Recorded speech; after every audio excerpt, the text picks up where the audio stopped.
You're listening to the Lowdown Show, The Next. Mamma mia!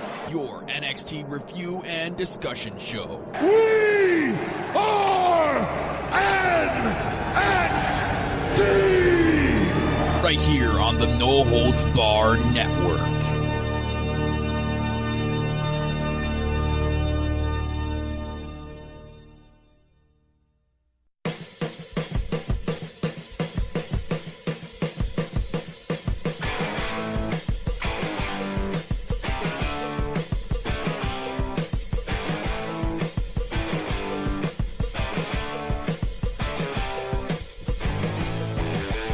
What is going on, ladies and gentlemen, and welcome to a very special edition of the Lowdown Show, The Next, right here on the No Holds Barred Network, your source for Raw, SmackDown, WWE, NXT, NXT UK, and all wrestling coverage. You can go follow the network for all network updates at NHB Network on Twitter. You can also follow the show, Lowdown Show NXT, on Twitter as well. My Twitter account is at Real Kyle Masters, and my co-host is at Michael Chow TV as well.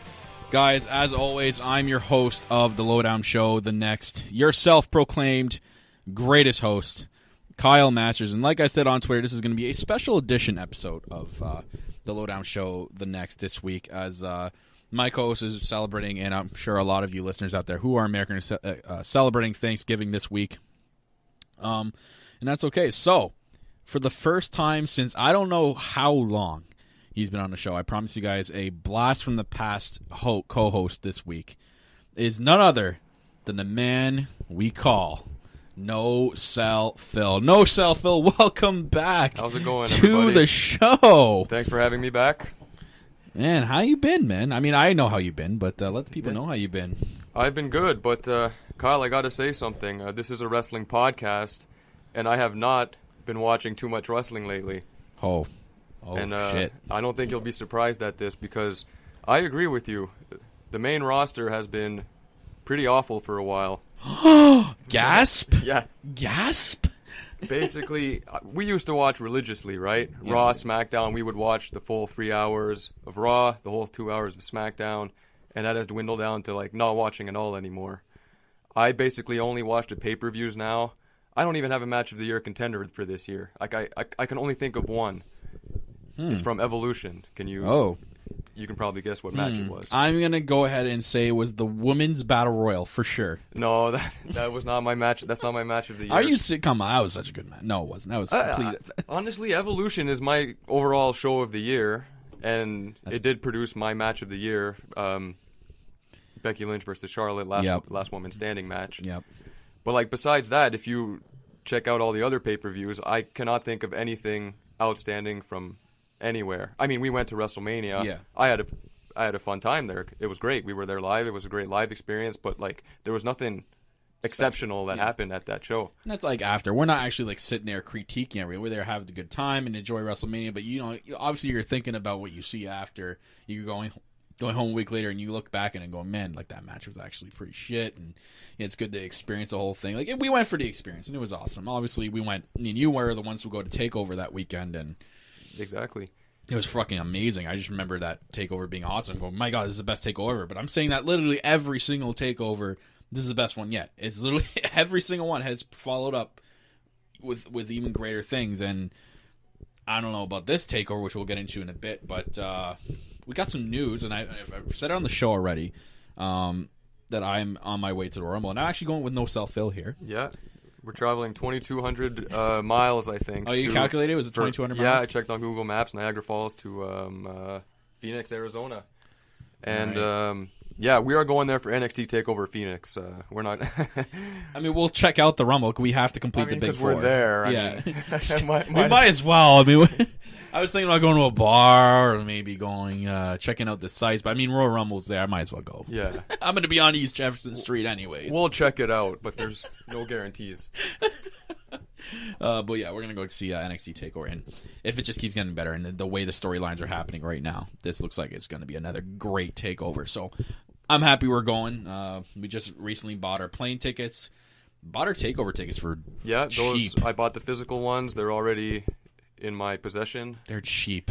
They were like, what, $40 each? Something like that. I mean, $50 U.S., each? so with the conversion, you got to add a good $20, $30. Our terrible dollar. NXT, they're like, for the quality of the show and you're getting good bang for your buck, I guess I should say, yeah. And it's just like, I couldn't believe how much we had paid for it. Like, I'm shocked we paid next to nothing for a 100 level ticket. I'm just saying, like, the price we paid, you'd think we'd be sitting the 300s like 8 feet back there and just, oh, what's going on down there? But even then, for New Orleans, we were up in the nosebleeds, and I mean, you can still see pretty well. Yeah, it's because the NXT takeovers are in the arena usually, not the stadium. So no, and this one's in the talking. What's it, the talking stick? Yeah, the talking stick arena. I don't name is the Talking Stick. I don't even know what company that is. I know. Stick. I'm guessing it must be some kind of sports supply store or something. It's gotta be some desert thing. It's got to relate to Arizona. There's probably not a Talking Stick anywhere else but Arizona. We're probably wrong, but it is what it is. But we're going, so we're gonna fly there. Which is crazy. I mean, I don't think we would be able to drive there. We drove to New Orleans. Now is a pain in the ass. I really wouldn't want to drive all the way to Arizona. I think that's longer. That's farther. Yeah, I think New Orleans was 20 hours. I think for Phoenix, you got to add a good 10, 16 hours. I think. No thanks. No, we'll fly, and even our flights are pretty long. I mean, the flight there is straight. At least that was okay from Toronto to Phoenix. I think they said it was 7.5 hours. So if that's a 7.5 hour flight, you think by car, man, it's got to be at least a day and a half, almost 2. Yeah. So fuck that. Anyways, we're going to be flying there. We got our takeover tickets flying in the Friday. Probably do a little bit of sightseeing. I don't know what's not much to do in Arizona or Phoenix, especially. Coincidentally, there's an Arizona tourist book sitting at the lunch table at my work. So I flipped through it. Phoenix, they're only promoting city stuff. Oh, and I mean city stuff. Yeah, like we've been to Toronto. What we do here. Yeah, but it's just in another state. And like all the surrounding areas, they have way cooler stuff. Like in Arizona, like kayaking and day trips in the desert and whatnot. I mean, okay. I guess we'll see when we're down there. It's one of those things. And we leave the Monday. Monday's going to be a little bit of a longer flight. A little bit of a connecting thing in Chicago. We had a 3-hour layover, but I heard the Chicago airport's massive. There's Sean O'Hare Airport. Yeah, apparently there's apparently there's a lot to do there. So we'll be. No, it's not Sean O'Hare. Sorry. I wasn't going to say anything. I was going to let you keep that. But anyways, we're going to be. It's going to be a fun trip. That's all I'm going to say. Anyways, but as you're back, you were saying, that's your match of the year so far. See, with me, I haven't watched the main roster consistently in a long time. I actually can't even sit here and tell you the last time I watched Raw and SmackDown back-to-back for consecutive weeks. It's been a while. It's been a while. The quote, or who says that? Stained? Stained. I'm with right. no E. Stained. Yeah, I just kicked Stained. Coincidentally, when I said that, actually, Ty Dillinger now got a T-shirt on Pro Wrestling Tees of his face being kicked, and it says, I just kicked Stand on it. Oh, yeah. So, that's not a good sign. If your shirt's on Pro Wrestling Tees while you're still under contract, I don't know if that's a good sign. Yeah. I'm just saying. Ty Dillinger's probably the next one to be released. That's sad. Did you see his tweet recently? Somebody said, hey, Ty, when are you going to win a title? Oh, God. Ty Dillinger responded, when I play 2K19. That's great. Well... but I mean, you're right. I mean, like, he's never gonna. They had the opportunity. The opportunity was there with Ty Dillinger. I mean, we can quickly touch base on him. When he got called up, he was recently going through that transition of he was getting the hype behind him. We were at Takeover Toronto, and the hype. I mean, it was in Canada, but the 10 thing was getting over, and it was even getting over in the main roster because every count out. Crowd's chanting 10 for every single number. Absolutely. And then at the Royal Rumble, the crowd was fucked. There's 2 straight Royal Rumbles where he appeared at number 10, where the crowd wanted him to come out at 10, and the hype was real. They could have built off that. The opportunity is there. They just didn't take it. For some reason, they just didn't see anything in Ty Dillinger, which in my eyes, and it could be a really, really, not a terrible thing to say, but a really wrong thing, but in my eyes, it's because Roman Reigns overshadowed everything. The main goal to get someone massively over and not get more over than Roman Reigns, because that was their ultimate goal. If someone was getting over more than Roman Reigns, they always shoved it a little bit back down. You don't believe me? Look at Rusev Day. Every time that started gaining momentum, they fucking killed it. Yeah. And now look what he's doing. Yeah. That's what happens. I feel like the WWE on the main roster, they sacrificed a good 4 or 5 years of their product to push Roman Reigns. Mm-hmm. And not to diss Roman Reigns. I hope he's doing well right now and that he's going to recover. And he's a good worker, man. Like, I appreciate where he's come from and what he's done to get to his spot. Yeah, there's the... You can argue with, like, okay, he's definitely here for, you know, more of his background than his actual, like, work in the ring. But, I mean, he's put his work in the ring. I mean, if you put yourself in his shoes, and WWE comes up to you and says, we're going to push you as the number one guy. Yeah. Who the hell is going to say no? Exactly. He can't refuse. It just sucks. It's the way he's pushed. Exactly. He was the main focus, and it's like it's the only thing that they cared about. And look at the state of the main roster now. Well, what do they have? They had Becky Lynch was on fire for a while, and now she's injured too, unfortunately. So, like, what's going on? Yeah. Now it's like, to me, when I'm looking at it from the outside, and I don't really watch it religiously, but just from reading on Twitter and sort of following it and watching the main roster pay-per-views, I'm just going like, I don't think they know who the next top guy is. No. Now that this Roman Reigns thing has come out, they're like, they have no idea what's going on. They're just trying, it's like they're just firing things everywhere and seeing where it lands, and then if it looks good, they'll go with it, which is that's a really terrible way to do it in my eyes. Yeah. Judging from Survivor Series, I don't know if you watched it, Kyle, but I'm thinking Drew McIntyre. If you guys remember back in 2010 or 2011, Vince McMahon personally came out and said, this guy's going to be my next new champion. Of course, that didn't. It's been 7 years since, but it looks like they're finally ready to pull the trigger on this guy.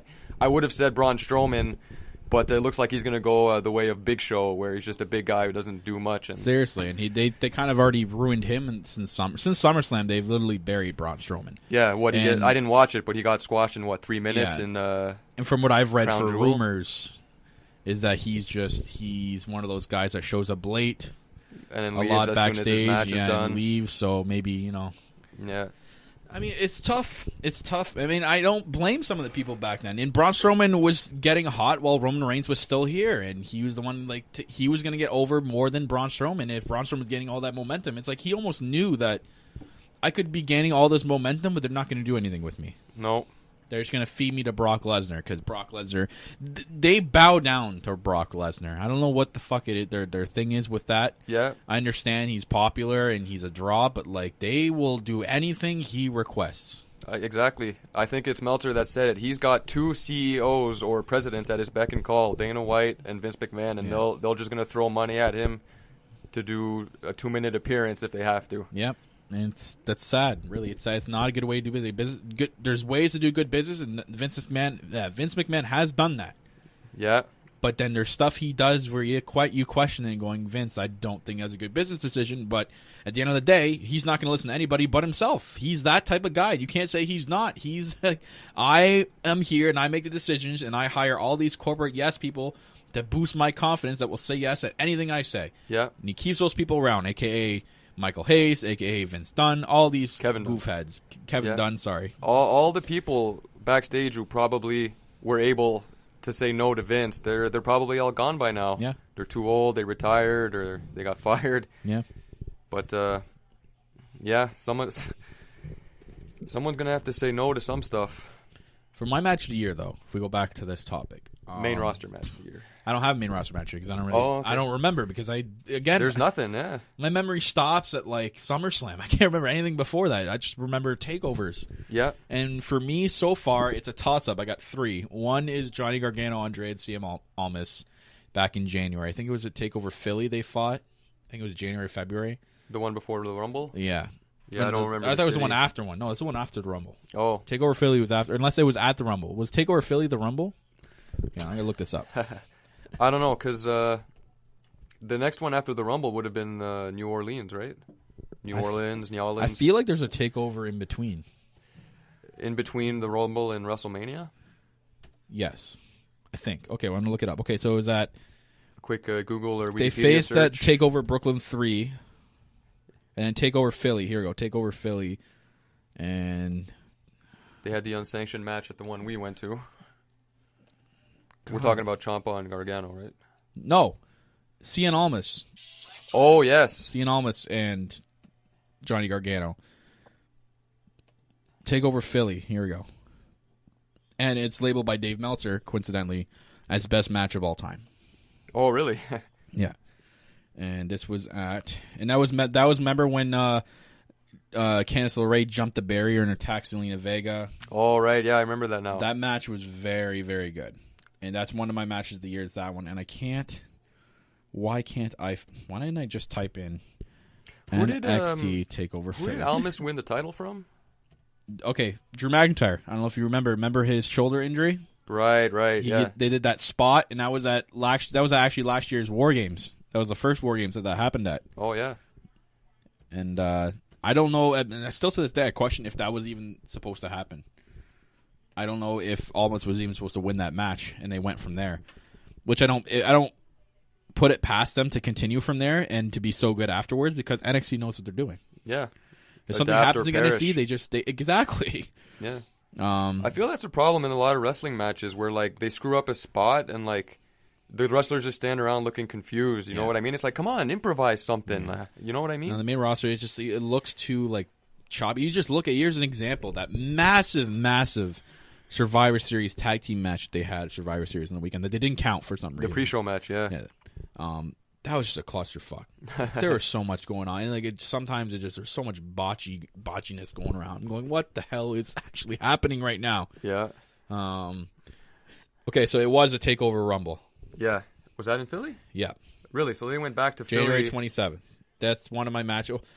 It's one of my matches. It counts as the year. Match of the year. One of the matches of the year. Was that a title match? Yes, it was for the NXT Championship. Gargano won? No. Gargano lost. Really? Gargano hasn't won the NXT Championship yet. So when his wife interfered, he still lost? He still lost. Okay, I don't remember that. But I do remember it was a good match. It's one of my matches of the year. I have to go back and watch because NXT produces so many good matches. It's really actually hard to keep track. So it's TakeOver Philly. That's one of my matches of the year for sure. New Orleans, the ladder match. Yep. That's definitely up there, man. That ladder match that we watched was epic. Like one of the best live matches that I've seen. Yeah, and it was like a 30-minute opening match. Like that was sweet. Yeah. Gargano and Ciampa, that one was okay. I wouldn't consider it a match of the year. I feel like that one's overrated, to be honest. Yeah. It was okay. I preferred the Aleister Black match from New Orleans. I don't remember who he faced, but I just remember the crowd was singing a song, and the match itself was pretty good too. The next one's a really big toss-up. It's between Ricochet and Velveteen Dream at Chicago 2, or Adam Cole and Ricochet for the North American Championship. That was at Brooklyn 4. Yeah. And that was such a sick match. You remember they had the big spot where Ricochet did the moonsault and Adam Cole super kicked him mid moonsault. Yeah.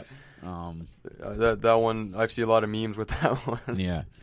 So it's really tough. It's between those three matches. I can't pick one just yet.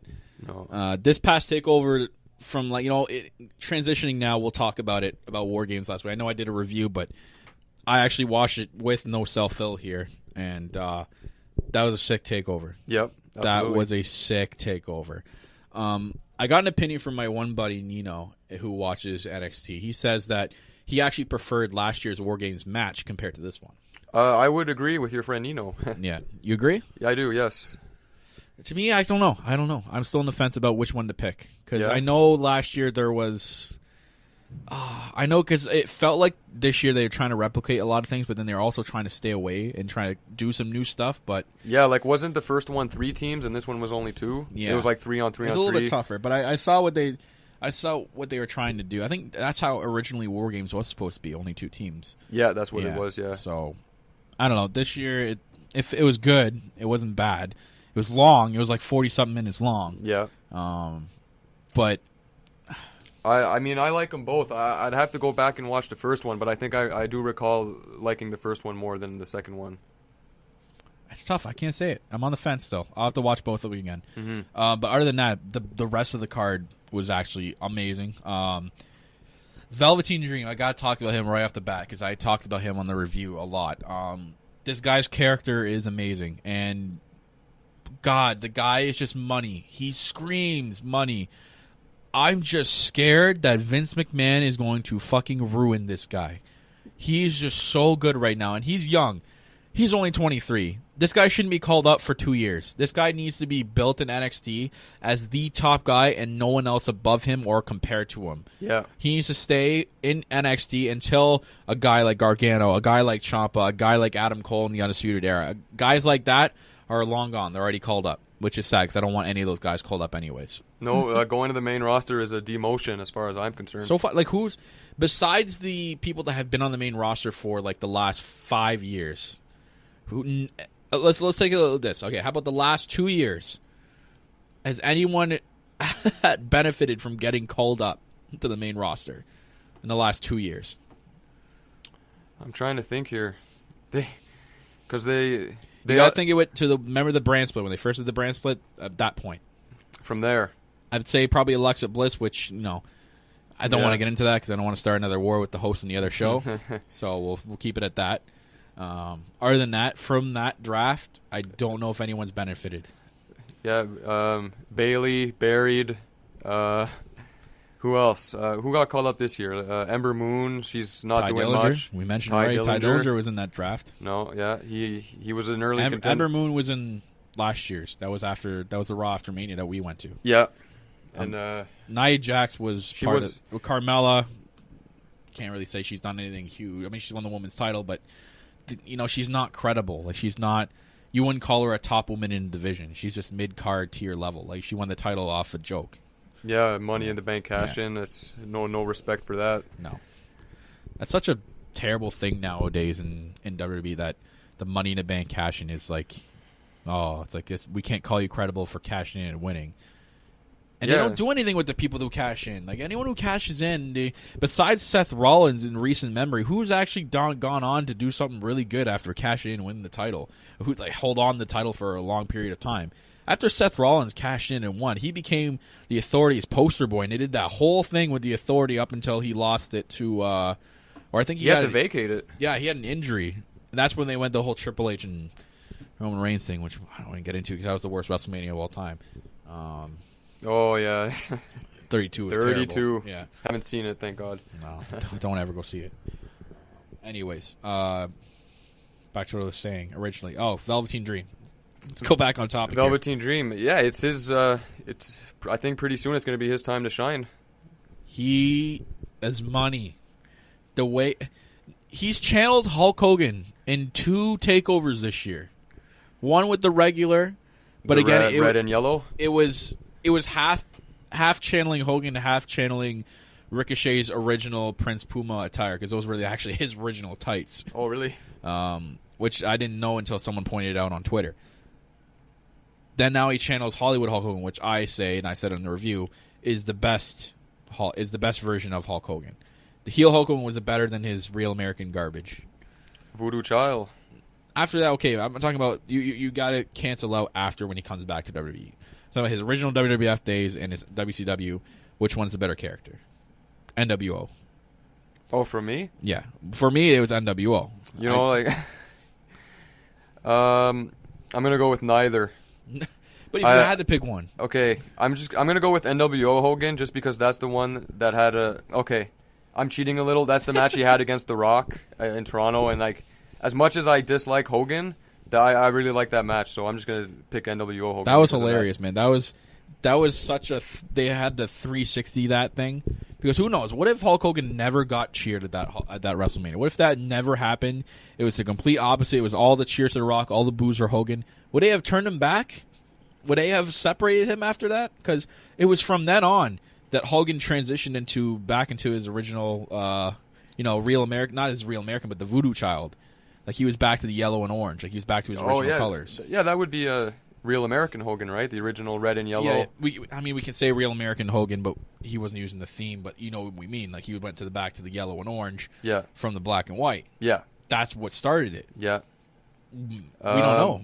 We can see it right now. The Toronto crowd made that match. Seriously. Yeah.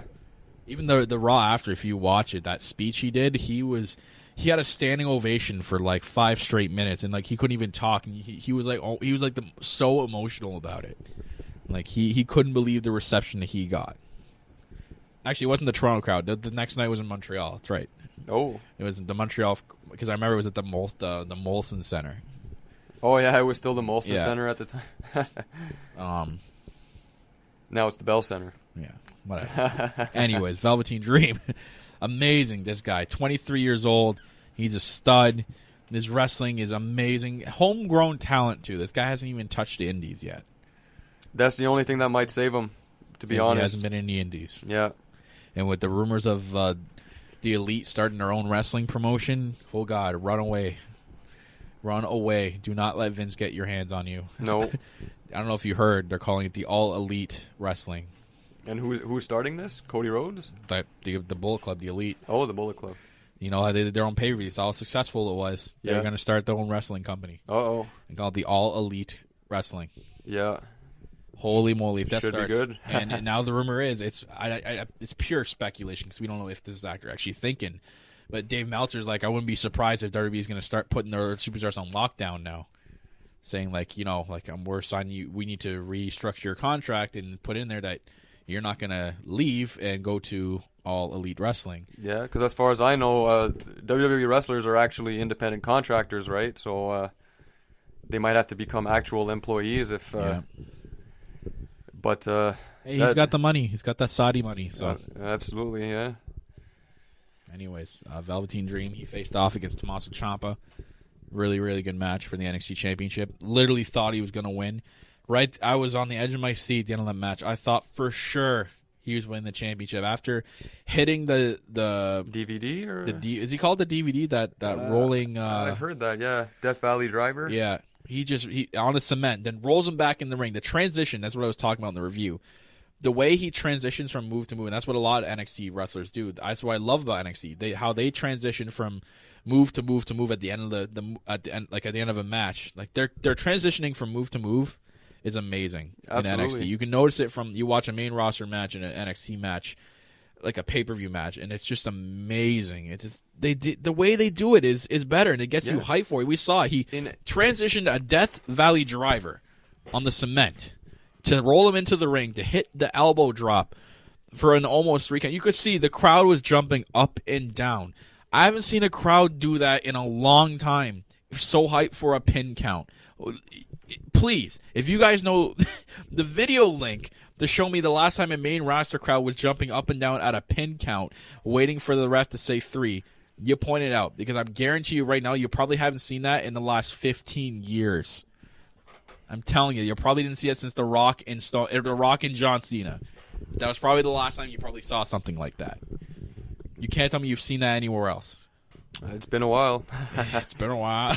But like, just to take you back to like how they do wrestling moves and transition from move to move. Like when I watch NXT, the moves make sense. Like there's a fluidity to their sequences and stuff.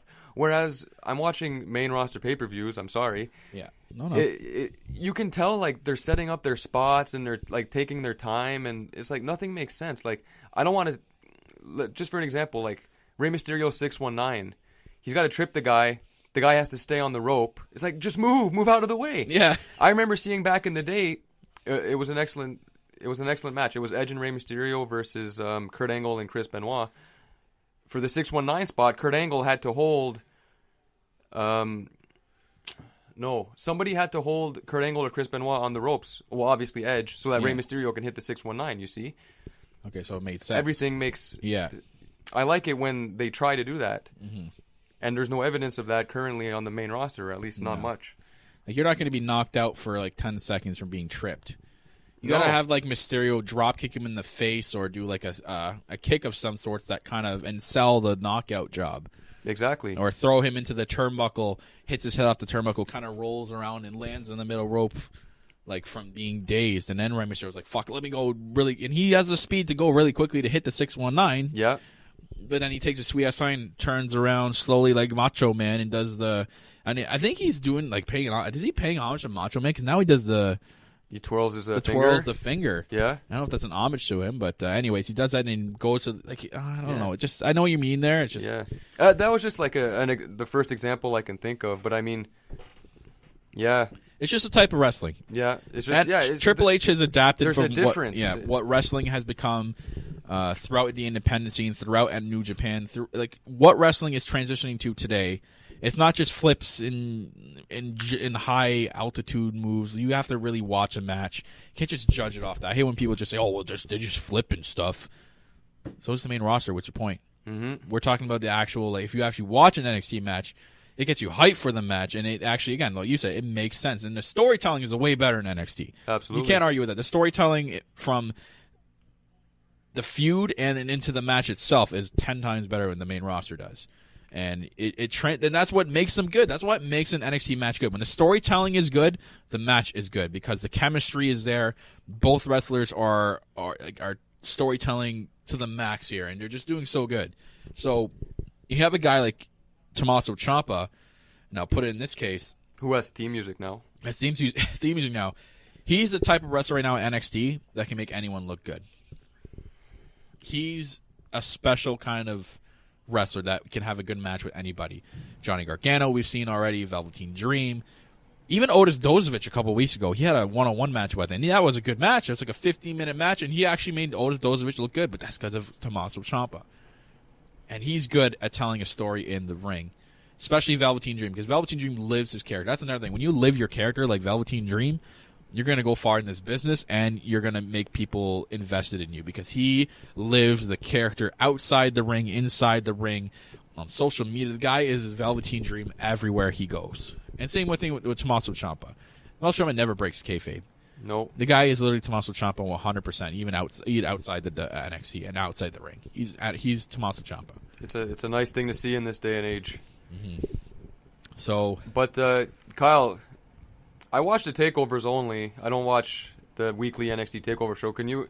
And it seems to me like Ciampa has like real heat with the crowd. Can you explain to me why that is? He's another special kind of heel. He's just okay. This all started with the reason why he has this natural heat. All stemmed from his thing with Johnny Gargano and him turning his back because the crowd loved DIY. Yeah, that was the big thing. They loved it. And he has so much heat is because what the crowd has seen out of these two and have lived the feud with these guys for over the past 2 years, and knows how much it's messed up Johnny Gargano, who is one of the fan favorites of the crowd. Maybe not right now, but over the last 2 years, he was the number one guy, and he's the number one guy that fans loved. And so people are legitimately pissed off. They're legitimately pissed off at him too. It's just he makes a good heel. The way he acts in the ring, the way he talks, the way he lives his character, you can tell he's a good heel. Yeah. And he's believable. That's a big thing too. He's a believable heel. Yeah. And from what I understand, Gargano's a heelish character now too. He's transitioning into a heel right now. Okay. What did he do to piss the people off? He was labeled as Aleister Black's attacker. Oh. that's why he faced Aleister Black at TakeOver and the one NXT episode. This is why you guys start watching NXT. NXT is actually really good. And it's only an hour a week. All you guys spend is an hour a week. Yeah. You can catch. You don't even have to have the network. You can. There's wrestling websites out there. Watchwrestling24.ch. You guys, here's a little tip for you. You guys miss something? They literally post every network episode of anything on there. I'm not kidding. And it's all with. I think it's Daily Motion they use. Oh yeah, yeah. I remember. It's great. It's good. Anything I miss, I go there to watch. You know what? I'm gonna be a good fan, and I think I might pay for the network. You should. Then you can go back and watch anything NXT related. Yeah, I got some catching up to do. But yeah, so he was the one episode where William Regal was in the ring, and then Aleister Black found out from Nikki Cross, who knew the secret, and then Nikki Cross whispered it to Aleister Black. In this one segment where he appeared in the match, and then I know who did it. He's going to William Regal and like, where is he? Where is he? And he turns around right into a super kick by Johnny Gargano, and then just Johnny Gargano cuts an outside promo, which I still got to show you. I don't know if you've seen it, of his outside Full Sail University with a camera phone. He was channeling his inner Joker, and it just felt like a joke, cool. like Heath Ledger Joker, the way he was talking, and then he brought the camera to the spot where he laid out Aleister Black, and he's like, nice. Look familiar, Aleister Black? And then he's like, I'm now in the darkness. And you know what? I kind of like it. Like he was talking was awesome. Has it been confirmed that he was the attacker, or is he just accused? Well, it hasn't come out and said that. William Regal hasn't said that. Okay, it was Johnny Gargano. He's just been He's a suspect. He's the guy. That's what He is the guy. Nikki Cross knew who it was. Okay. He told Aleister Black. She told Aleister Black. Aleister Black got pissed. They haven't matched. Okay. Did he explain why he felt like attacking Yes, he explains it into the video. Okay, the Joker video. He basically said that Aleister Black got in the way of him trying to get the title away from Tommaso Ciampa. So you see, makes sense. The yes, storyline. it makes sense. Not like the main roster where it doesn't make sense.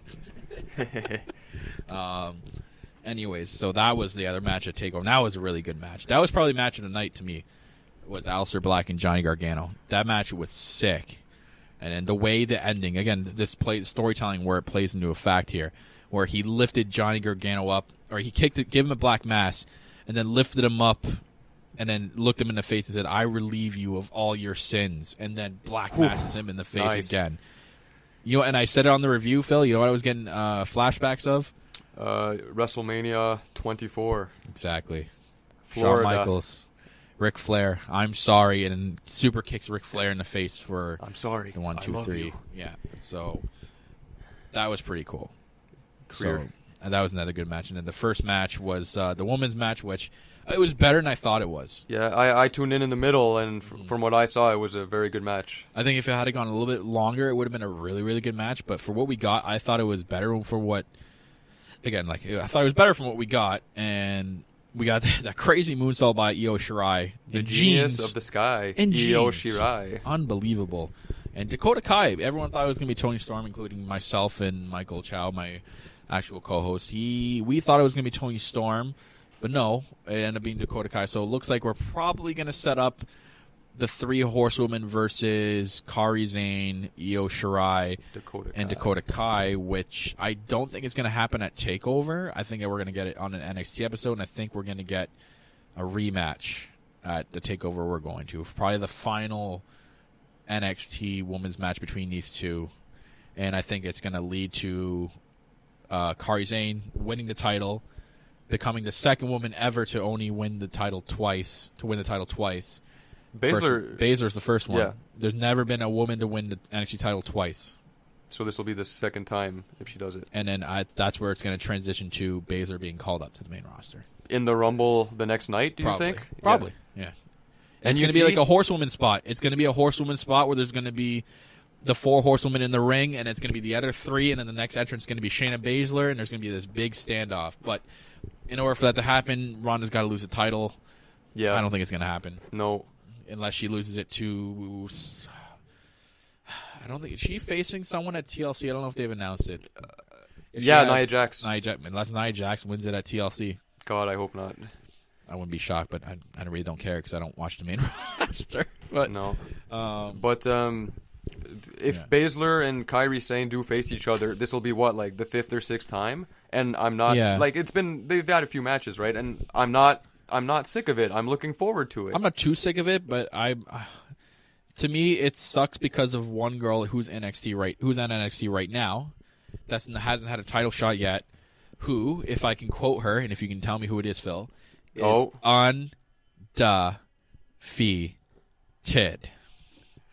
Who in NXT is undefeated still for the last year and a half? Okay, I know a few names. Bianca Belair. You already won. Okay, good.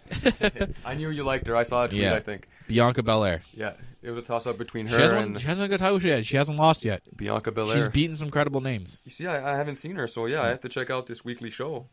So, and she's good. She's really good. If you want to see her good matches so far, go to the Mae Young Classic from year 1. And watch her Mae Young Classic matches. You will not be disappointed for that. So that women's match is good. We have also had a really, really short opening, which is hilarious. I didn't think it was going to happen, but Cassius Ohno and the new signee, the bro of NXT, Matt Riddle. Bros or whatever. He's probably going to be one of the next top guys. I'm telling you right now. He's going to and give it a year. He'll transition to the number 1 guy. He might even be WWE's number 1 guy. Oh, really? He's got a lot of potential behind this kid. Is he homegrown? No, he got known from his MMA because he was in MMA before. And there you go. A little bit of the Indies. So the way he wrestles is hilarious, though. Like nothing, just tights and that's it. He's got no shoes, no boots, no nothing. Yeah, I missed that match. It was 7 seconds. You would have. Oh, okay. Literally, it was. They rang the bell, and he squashed. and he Cassius squashed Ohno. Cassius Ohno in 7 seconds. That was it. That sucks for Cassius Ohno. I mean, I think Cassius Ohno, and I said it in the review, is fine for where he is. He doesn't need to be called up. He's just a guy in NXT to put people over, help people with their wrestling work. And he's 38. He's had a long wrestling career. I think he knows the ins and outs of wrestling at this point to be half a trainer and half the guy to still put new guys over in NXT. Yeah. And to still be kind of relevant. You know, he's there if they need someone, right? So Yeah. I don't think he needs to be called up. He would just get wasted away. He wouldn't he'd be in Titus Catering if he's on the main roster. Yeah, he's better off in NXT. Yeah. Paid travel and all that. So yeah. I didn't watch NXT this week because it was the NXT after, like, that's taped at the TakeOver. Usually I don't watch it, but I guess there's a lot of stuff that happened this week, and I'll quickly just touch base on it. Keith Lee faced Fidel Bravo, whoever the fuck that is. He won with a Supernova guy. Keith Lee is also going to be big. He's really, really over with the crowd, with his bask in his glory Gimmick in the crowd going, "Oh, bask in his glory." So that could take off. Lars Sullivan defeated Kita Mirai. Not sure who that is either, but he kind of cut a promo as well. But then we also saw at Survivor Series and Raw that he's getting called up. Probably going to be Vince's next boy. Vince loves a guy like that, so he's going to get the push, and maybe Who's this? Lars? Yeah, maybe Vince is throwing aside for Lars Sullivan, man. I mean, he's sick. I'll give him that. He's a good, huge guy. I mean, he plays his character right. He's really good at cutting promos. I've seen the promos he's done in NXT. He's like a Kane. Like a Kane, yeah. I was about to say, I see Kane. The way he speaks and the way like his vocabulary is. He's like a Kane. So I can see him becoming the next Ryback, though, which is I really hope not. Not so good. But not such a good it's thing, main but- roster, so wouldn't put it past him. And then Nikki Cross faced Candice LeRae, and Nikki Cross actually won. But we don't know what's going on with Nikki Cross. She's so up and down. She had a match in SmackDown again. And then, like, this Yeah, I that's thought what she was happened a called couple up. months ago. And then, like, she went back to NXT. Now she got another match. Like, but she lost. She got jobbed. You see, she's listening to us. She wants to go back to NXT. If I were her, I'd stay in NXT. Yeah. So maybe I don't know if she's staying in NXT or not. I haven't read anything. I think Candice LeRae is about to get a push as well. I think she still has a lot to give. But that's what I mean. The women's division right now is fixated on Kairi Sane and Shayna Baszler, which is not a bad thing. It's just that, eventually it's going to need to expand and grow with the woman you have there now. So that's why I'm guessing maybe TakeOver Royal Rumble, One more match. TakeOver Phoenix, we'll call it now, that's it. For them, yeah. Yeah. You move on from there. The sun will set on that feud. So that's been NXT this week. We had the TakeOver. Phil, I want to know your knowledge in NXT. Well, I'm 1 for 1 so far, so... So let's get through some. I got some trivia questions. Not a lot, just a couple. Okay, I hope you throw a couple easy ones in there for me. It just really, we'll play later. We'll get the Price is Right music going for you here. Come on down. So, Phil, welcome to NXT Trivia. Thanks, Kyle. Okay, well, here's go. Question number one. Who was the first NXT Women's Champion? Was it Emma, Charlotte, Paige, or Becky Lynch? Well... Hang on. Gotta play the Jeopardy music. Now go. Okay, well, thank you for making this multiple choice. It wasn't Becky Lynch because she never won it. Okay. Neither did Emma, I don't think. But I believe the first ever was your girl, Paige. Yay! I'll ring the bell for you. Ding, ding, ding. Hey, did you get me one of those Price is Right tags like they had when Bob Barker hosted Raw? No, I don't have that. Oh, okay, maybe Can't next afford time. that. It's too expensive. Oh, yeah, budget cuts. Anyways. Let's go right Plus, back. no one can see us, so... Let's go right back into the Price is Right theme. All right, Phil. Question number 2. The wrestler had a massively successful debut at NXT TakeOver Dallas, defeating Sami Zayn. Who is this wrestler? Hideo Itami, Finn Balor, Austin Aries, or Shinsuke Nakamura? Hold up. All right, there you go. If this is for, I believe this was my match of the year that year, and it was Shinsuke Nakamura. Yay! I kind of pronounced it like Kurt Angle there. Shinsuke Nakamura. Nakamura. Okay. Do you have the sound effect? Boom, boom, boom, boom. You know what I'm talking about? Yeah, I used to. If I get the question no, wrong I just have boos. or the answer wrong. I just have boos. All right, yeah. I deserve to be booed anyways. So, Phil, going into question number 3. Sasha Banks challenged NXT Women's Champion Bayley to a rematch at NXT TakeOver Respect for the NXT Women's Championship. What type of match did the two compete in? What type of first match? No disqualification, submission match, standard match, or Iron Man match? Sasha Banks versus Bayley? Yes. All right, this might be the first one that I get wrong. I think it was an Iron Man match / Iron Woman match. Yes, you got it right. Okay. Ding, ding, ding, ding, ding, ding. I got to ring the bell. Sorry. That was only, what, 30 minutes long? Yes. Yeah, they're not 60 minutes like back in the day. All right. So, Phil, question number 4. Doing good What so far. former NXT superstar became the first to win both NXT Championship and the WWE World Heavyweight Championship? Was it Sami Zayn, Seth Rollins, Kevin Owens, or Neville? Oh, Wait. Okay, now go. okay, who was the first to win the NXT Championship and Yes. and the WWE World Heavyweight Championship. Oh, okay, that's the architect, the man, Seth Rollins, All right. who's no longer the Kingslayer. I think Dakota Kai made that her handle on Twitter. So Seth Rollins is all pissed off. All right, Phil, here we go. Next question. You're already perfect so far. I usually am. No, I'm just kidding. This one's too easy. I can't ask you that question.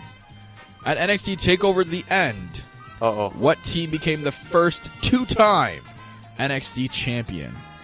The Revival, the Vaudevillains, American Alpha, or the Ascension? Oh, no. Hang on, I gotta put the Jeopardy themes. You have 40 seconds. The first 2-time NXT Tag Team Champions? Yes. Shit. Fuck. The Revival, Okay, the do I have Vaudevillains, any lifelines, the Kyle? American Alpha, or the Ascension? Do you have any lifelines? Yeah, I'd like to go 50-50. Okay, fine. I'll give you that one. Hang on, I gotta scroll back to the question. Now I gotta restart the Jeopardy theme. All right, so for the 2 answers out, I'll take out American Alpha and the Vaudevillains. So The rest are the Revival and the Ascension are left. Okay. So at NXT TakeOver The End, who became the first 2-time NXT Tag Team Champions? The Ascension is Victor and Connor. Oh, it's got to be the Revival. Boo!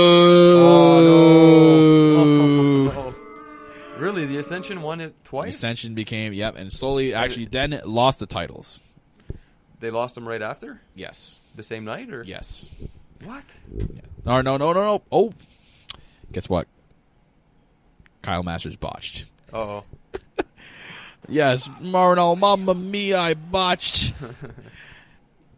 Oh, my. Phil, you get the bell. Ding, ding, ding. You are actually still perfect. It was... Okay, I'm sorry. When I clicked the button here, for some reason, I was still highlighted with the Ascension, but just because my mouse cursor was over it. It was the Revival. Yes. Yes. All right. So. All right, Phil. Here we go. You're still perfect. What superstar defeated Bayley at NXT TakeOver Dallas to win the NXT Championship? Was it Nia Jax, Carmella, Asuka, or Eva Marie? Okay. Let's throw out Eva Marie right away. She never won it. I don't know. I don't believe Nia Jax ever won it. Who are the 2 other choices? Carmella or Asuka? Nor did Carmella, so Asuka defeated Bayley. Ding, ding, ding. You win again. Your NXT knowledge is pretty good, Phil. It's pretty good. Yeah. All right, so here we go. Do we have another question here? You might get this question. I'll wait. Let's see if I can...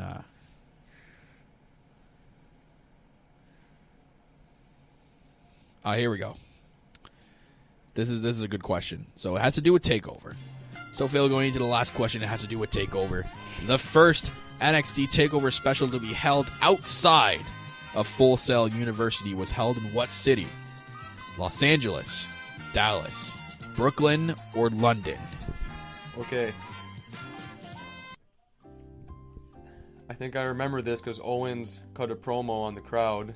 They would boo the city every single time they mentioned it at Full Sail because they were pissed off, and Owens was like, well, you guys are hypocrites. I believe it was the first ever NXT TakeOver Brooklyn before a SummerSlam. Ding, ding, ding. And Phil stays perfect through the NXT trivia. Way to go, Phil. I'm undefeated.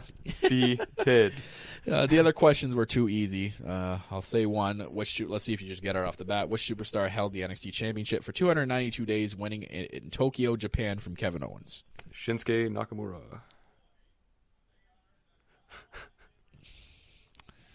And the other question was, which of the following ladies is not a member of the Four Horsewomen? The WWE version or the MMA WWE version. Yeah. Becky, Bayley, Sasha Banks, or Alexa Bliss? Oh, man. I got to go with Becky Lynch on this one. I'll have to get some harder questions for you next time. Anyways, but those It's Alexis Kaufman from Columbus, Ohio. Okay. I don't know if I can think of one off the top of my head.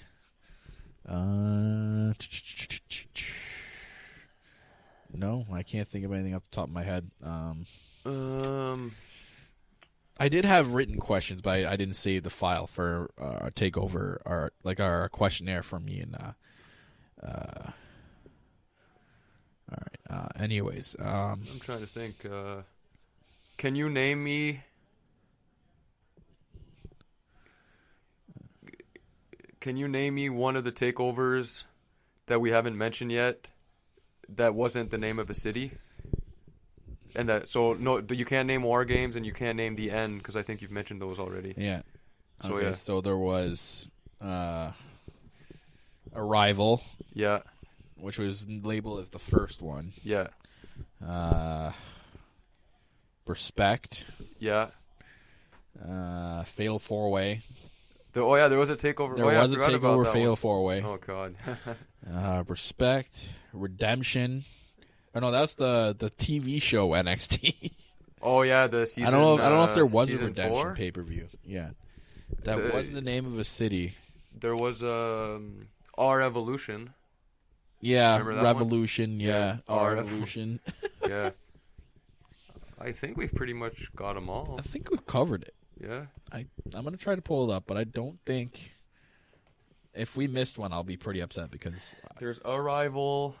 Was there one that was just Rival? I don't know. I'm gonna look it up. NXT TakeOver history. All right, here we go. So we have the first ever one, which is labeled as Arrival. Oh, so no Then, takeover. then came Fatal 4-Way. Then came Revolution. Then Rival. You were right. Oh, there was one. Then Unstoppable we missed. That was Kevin Owens versus Sami Zayn for NXT Championship. And that's where Kevin Owens beat Sami Zayn. Yeah. No, that's where Kevin Owens retained. I think Kevin Owens retained against Sami Zayn, or he won it.